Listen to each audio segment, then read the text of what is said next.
কিসের জন্য তিনি জেলের বাইরে থাকবেন? এক মুহূর্তে একে জেলের বাইরে রাখা উচিত নয়। ওকে বাইরে রাখা মানে দুষ্কর্ম করতে দেওয়ার ছাড়পত্র দেওয়া। ফলে ইমিডিয়েট জেলে ভরা উচিত, যাতে আর ফার্দার দুষ্কর্ম না করতে পারে।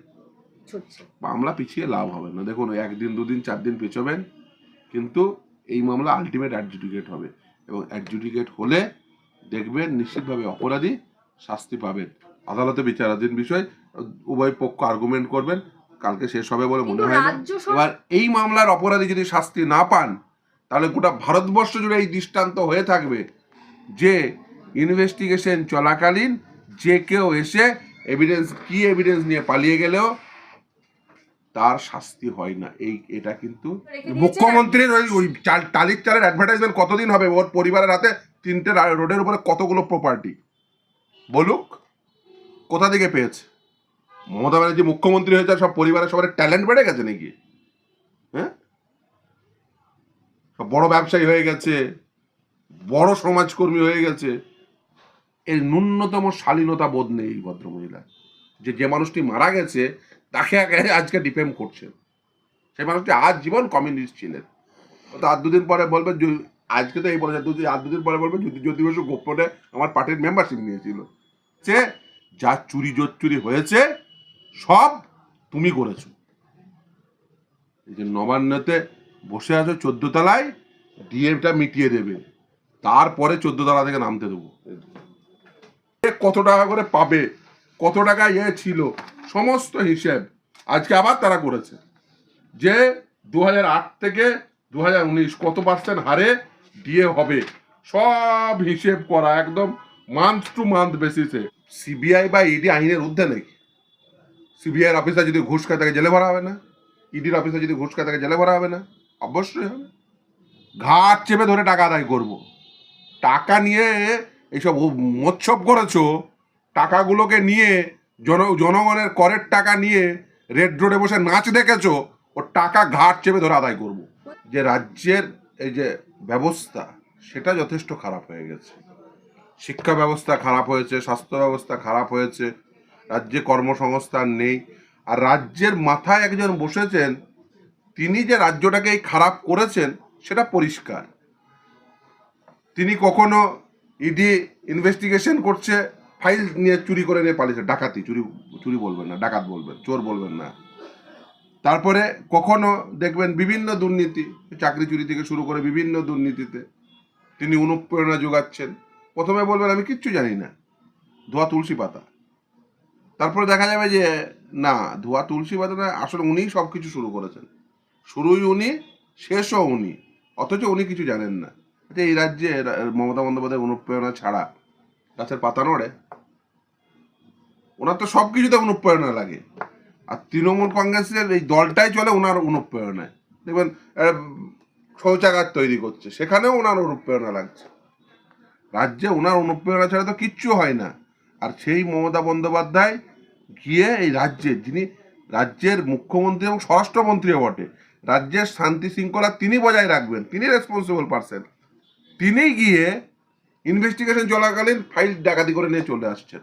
খুব পরিষ্কার কথা যে রাজ্যের আইন শৃঙ্খলা রক্ষা করার দায়িত্ব যার, তিনি আইন শৃঙ্খলা ভাঙছেন, তিনিই মদত দিচ্ছেন দুষ্কৃতীদের যাতে আইন শৃঙ্খলা ভাঙে। এর আগে তিনি থানা থেকে অপরাধী ছাড়িয়ে এনে বলেছিলেন আমি গুন্ডা কন্ট্রোল করি।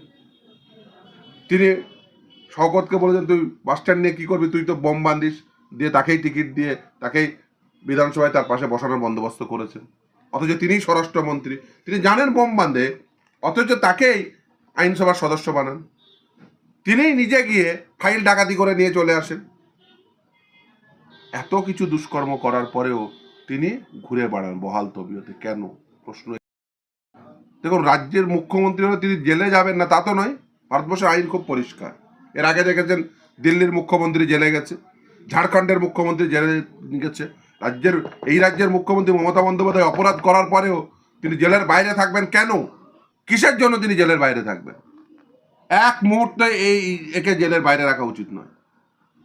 যদি জেলের বাইরে যতদিন থাকবেন, তিনি একটার পর একটা অপরাধ সংগঠিত করতে থাকবেন। এর আগে যদি চাকরি দুর্নীতির মামলায় উনি জেলে থাকতেন, তাহলে ইডির ফাইল চুরি করে আনতে পারতেন না? ওকে বাইরে রাখা মানে দুষ্কর্ম করতে দেওয়ার ছাড়পত্র দেওয়া। ফলে ইমিডিয়েট জেলে ভরা উচিত, যাতে আর ফার্দার দুষ্কর্ম না করতে পারে, না হলে কিন্তু আরো দুষ্কর্ম করবে। কালকে কি বড়সড় রায়ের কোনো সম্ভাবনা রয়েছে? দেখুন কালকে কি হবে সে আদালত ঠিক করবে, আদালত ঠিক করবে, আদালতে বিচারাধীন বিষয়, উভয় পক্ষ আর্গুমেন্ট করবেন, কালকে শেষ হবে বলে মনে হয় না। রাজ্য সরকার যে হলফনামা দিয়েছিল সেই হলফনামায় বারংবার বলার চেষ্টা করেছে যে আমরা কিছু নিয়ে আসিনি, এবং যেটা নেওয়া হয়েছে সেটা ইডির পারমিশনেই নেওয়া হয়েছে। কি বলবেন? ইডি বলবে তাদের পারমিশন নিয়ে নিয়েছেন নাকি পারমিশন ছাড়া নিয়েছেন, কিন্তু ইডি প্রেস রিলিজ করেছেন, সেখানে বলেছেন কি এভিডেন্স নিয়ে পালিয়ে গেছেন। একটা ইনভেস্টিগেশন চলাকালীন যদি কি এভিডেন্স নিয়ে কেউ পালিয়ে যায়, তাকে কি মানে ফুলমালা দিতে হবে? যে কোনো অথরিটি যারা ইনভেস্টিগেশন করছেন তাদের দায়িত্ব ইনভেস্টিগেশনটা সঠিকভাবে করা। ইনভেস্টিগেশন চলাকালীন সেখানে একজন ইললিগালি ঢুকে গেল, প্রথম কথা তাকে ঢোকার পারমিশন দিল কে, দ্বিতীয় কথা ফাইল নেওয়ার পারমিশন দিল কে, তৃতীয় কথা ফাইল নিয়ে আসার পারমিশন দিল কে, চতুর্থ কথা হচ্ছে যে একটি ইনভেস্টিগেশন চলাকালীন এখন নিয়মই হয়ে গেছে, আইনই হচ্ছে তাকে ভিডিওগ্রাফ করতে হবে। সেই ভিডিওগ্রাফ করা হয়েছিল, করা হয়ে থাকলে সেটা কি ম্যাজিস্ট্রেটের কাছে দেওয়া হয়েছিল? সিসিটিভি ফুটেজ সহ সমস্ত নথি সেগুলো জমা দেওয়ার কথা ছিল, কিন্তু মামলা তো বারংবার পিছোচ্ছে। মামলা পিছিয়ে লাভ হবে না। দেখুন 1 দিন 2 দিন 4 দিন পেছোবেন, কিন্তু এই মামলা আলটিমেট অ্যাডজুডিকেট হবে, এবং অ্যাডজুডিকেট হলে দেখবেন নিশ্চিতভাবে অপরাধী শাস্তি পাবেন। এবার এই মামলার অপরাধী যদি শাস্তি না পান, তাহলে গোটা ভারতবর্ষ জুড়ে এই দৃষ্টান্ত হয়ে থাকবে যে ইনভেস্টিগেশন চলাকালীন যে কেউ এসে এভিডেন্স নিয়ে পালিয়ে গেলেও তার শাস্তি হয় না। এই ভারতবর্ষের এই ব্যবস্থার ক্ষেত্রে, গণতান্ত্রিক ব্যবস্থার ক্ষেত্রে খুব ভালো বিজ্ঞাপন হবে না।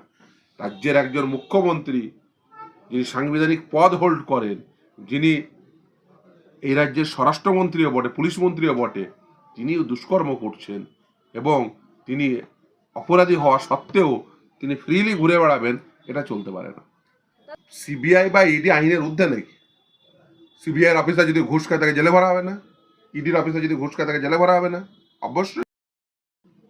কেউ আইনের ঊর্ধ্বে না ভারতবর্ষে, না প্রধানমন্ত্রী, না মুখ্যমন্ত্রী, না সিবিআই, না ইডি। কালকে যদি আগে সিবিআই অফিসার খুন করে তাকে কি জেলে ভরা হবে না? তাকে কি ফুলমালা দেওয়া হবে নাকি? ইডি অফিসার যদি ঘুষ খায় দিয়ে ইনভেস্টিগেশন যদি ডিরেল করে তাকে কি ফুলমালা দেওয়া হবে নাকি? এটা স্বাভাবিক, এটা স্বাভাবিক আইন। কিন্তু এখন দেখতে হবে যে একটি নির্দিষ্ট ইনভেস্টিগেশনের সাপেক্ষে সেটা হয়েছে কি হয়নি। এবার এর কারণ অনেকগুলো থাকে। একটি কেন্দ্রীয় তদন্তকারী সংস্থা ইনভেস্টিগেশনের দায়িত্ব পেয়েছে, তারপরে সেই ইনভেস্টিগেশন যদি ডিরেল হয়, কিসের জন্য হচ্ছে? মনিটারি কনসিডারেশন, পলিটিক্যাল আন্ডারস্ট্যান্ডিং, প্রশাসনিক উচ্চ পদে যাওয়া, কারণ কি? বিভিন্ন কনসিডারেশন হয়। এই কনসিডারেশনটা কি, এইটা খোঁজাটা জনগণের কাজ, কারণ আলটিমেট জনগণ ডিসাইড করে। দেখুন ইনভেস্টিগেশন পরিচালনা করে না আদালত, পরিচালনা করে না আদালত, সুপারভাইজও করে না আদালত। কি করতে পারে? ম্যাক্সিমাম একটা ইনভেস্টিগেশন মনিটর করতে পারে। এই যে চাকরি দুর্নীতির মামলায় মনিটরিং এর কথা বলা আছে, সুপারভিশনের কথা বলা নেই। বিচারপতিরা গিয়ে ইনভেস্টিগেশন করে না, ইনভেস্টিগেশন করবে ইনভেস্টিগেটিভ এজেন্সি, হয় রাজ্যের ইনভেস্টিগেটিভ এজেন্সি, নয় সেন্ট্রাল ইনভেস্টিগেটিভ এজেন্সি। আপনাকে ইনভেস্টিগেশন সঠিক করানোর জন্য কি চাঁদ থেকে ইনভেস্টিগেটিভ এজেন্সি আনবেন নাকি? ফলে খুব পরিষ্কার যে ইনভেস্টিগেটিভ এজেন্সি হয় রাজ্যের হবে, নাহলে কেন্দ্রের হবে।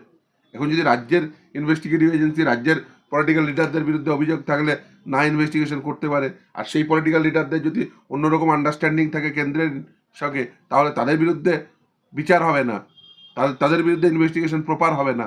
এটা তো চলতে পারে না। এটা কিছু মানুষের না এটা স্বাভাবিক সহজাত প্রবৃত্তি থাকে। কেউ যদি প্যাথোলজিক্যাল লায়ার হয় তাকে আপনি ঠিক করবেন কি করে? যে কোনো মানুষ দুজন, এই ফ্যাক্টটা তো ভেরিফাই করা যায় কিভাবে? যে দুজন মানুষ কথা বলেছিলেন সেই দুজন মানুষ যদি বেঁচে থাকেন তবেই। একজন মানুষ মারা গেছেন যে আজীবন কমিউনিস্ট ছিলেন, তার সম্পর্কে এই কথা বলার আগে তার ন্যূনতম তার শালীনতা বোধ থাকা উচিত। যে মানুষটি সম্পর্কে আপনি বলছেন, সে মানুষটি মারা গেছে, তার সম্বন্ধে যদি মিথ্যা কথাও বলেন, সেই মানুষটি এসে ডিফেন্ড করতে পারবে না। এর ন্যূনতম শালীনতা বোধ নেই এই ভদ্রমহিলা, যে মানুষটি মারা গেছে তাকে আজকে ডিফেম করছেন। সেই মানুষটি আজীবন কমিউনিস্ট ছিলেন। জ্যোতি বসুর কমিউনিস্ট থাকার প্রশ্নে মানে মমতা ব্যানার্জির কাছ থেকে সার্টিফিকেট নিতে হবে নাকি জ্যোতি বসু কমিউনিস্ট ছিলেন কি ছিলেন না, বা জ্যোতি বসু চাইতেন, ও তো আর দুদিন পরে বলবে, আজকে তো এই বলেছে আর দুদিন পরে বলবে জ্যোতি বসু গোপনে আমার পার্টির মেম্বারশিপ নিয়েছিল, আর দুদিন পরে এটা বলতেও আপনার বাঁধবে না। তো প্যাথোলজিক্যাল লায়ার বলছি, ও ওকে গৌতম দেব যে কথা বলে গেছিল না, প্যাথোলজিক্যাল লায়ার। আমরা গৌতম দেব যে কথা বলেছিলেন এক্স্যাক্টলি এক শব্দ ওনার জন্য। উনি যা যা বলেন, উনি বলেছিলেন ডাবল ডাবল চাকরি হবে। এখন যারা চাকরি পেয়েছিল তাদের চাকরি চলে যাচ্ছে। উনি বলেছিলেন যে সরকার ডিএ দিতে পারে না সেই তার সরকারে থাকার কোনো প্রকার অধিকার নেই, আর নিজে এখন ডিএ রায় হয়ে যাওয়ার পরে বলছে আমি রায়টি জানি না, বিচারাধীন বিষয়, উপায় ঘাট চেপে ধরে টাকা আদায় করব। টাকা নিয়ে এইসব মোৎসব করেছো, টাকাগুলোকে নিয়ে জনগণের করের টাকা নিয়ে রেড রোডে বসে নাচ দেখেছো, ও টাকা ঘাট চেপে ধরে আদায় করবো। মুখ্যমন্ত্রীর ওই টালির চালের অ্যাডভার্টাইজমেন্ট কতদিন হবে? ওর পরিবারের হাতে 3টে রোডের উপরে কতগুলো প্রপার্টি, বলুক কোথা থেকে পেয়েছে? গণশক্তি ছেপে দিয়েছিল। গণশক্তিকে একটা চিঠি পাঠিয়েছে, ছাপার হরপে লিখে দিয়েছিল, একটা চিঠি পাঠান দেখি কত বড় হিম্মত আছে। মমতা ব্যানার্জি যেদিন মুখ্যমন্ত্রী ছিল না সেদিন ওর পরিবারের সম্পদ, আর আজকে 2026 সালের পরিবারের সম্পদ কত, কত বড় লাট সাহেব ছিল। মমতা ব্যানার্জি মুখ্যমন্ত্রী হয়েছে, সব পরিবারের সবার ট্যালেন্ট বেড়ে গেছে নাকি? হ্যাঁ, সব বড় ব্যবসায়ী হয়ে গেছে, বড় সমাজকর্মী হয়ে গেছে, সোশ্যাল ওয়ার্কার হয়ে কোটি কোটি টাকা। কি ওয়ার্ক করো ভাই, ওসব বলে লাভ নেই। রাজ্যের মানুষ বুঝে গেছে যা চুরি জোচ্চুরি হয়েছে সব তুমি করেছো। এই যে নবান্নতে বসে আছো 14 তলায়, ডিএটা মিটিয়ে দেবে, তারপরে 14 তলা থেকে নামতে দেবো। ডিএর রায় হয়েছে, টাকা পাই পয়সা কড়াই গন্ডায় মিটিয়ে নেবো। 14 তলা থেকে নামতে চাইলেও ঠেলে আমরা তুলে দেবো, বলে 14 তলায় বসো, বসে থেকে সব হিসাব দাও, দিয়ে টাকাগুলো সমস্ত কর্মচারীর আজকেও মলয় মুখোপাধ্যায় সব দিয়ে গেল, কত টাকা করে পাবে, কত টাকা ছিল, সমস্ত হিসেব আজকে আবার তারা করেছে। যে 2008 থেকে 2019 কত পার্সেন্ট হারে ডিএ হবে সব হিসেব করা, একদম মান্থ টু মান্থ বেসিসে কড়ায় গন্ডায় হিসাব তোমার কাছে বুঝে নেব। যেদিন মমতা ব্যানার্জি মুখ্যমন্ত্রীর চেয়ারে বসেছে সেদিন গোটা পশ্চিমবঙ্গের স্বাধীন 1947 সাল থেকে সেদিন পর্যন্ত ঋণ ছিল 1,99,000 কোটি টাকা, আর আজকে প্রায় 8 লক্ষ কোটি টাকা ঋণ। তুমি 15 বছর শাসনকালে প্রায় 6 লক্ষ কোটি টাকা ঋণ নিয়েছো, করেছো কি 6 লক্ষ কোটি টাকা? শ্বেতপত্র প্রকাশ করো, এর মধ্যে কত টাকা কাটমানি নিয়েছো, কত টাকা কোন খাতে চুরি করেছো, সমস্ত হিসাব দিয়ে যাবে। জনগণের করের টাকা সেগুলোকে নিয়ে মোৎসব করেছো, আর তোমার ওই পাড়ার নেতা থেকে শুরু করে মাথা পর্যন্ত 75-25 ভাগে সব কাটমানি নিয়েছো, ও সমস্ত হিসাব লাগবে, একটা পয়সা ছাড়া হবে না।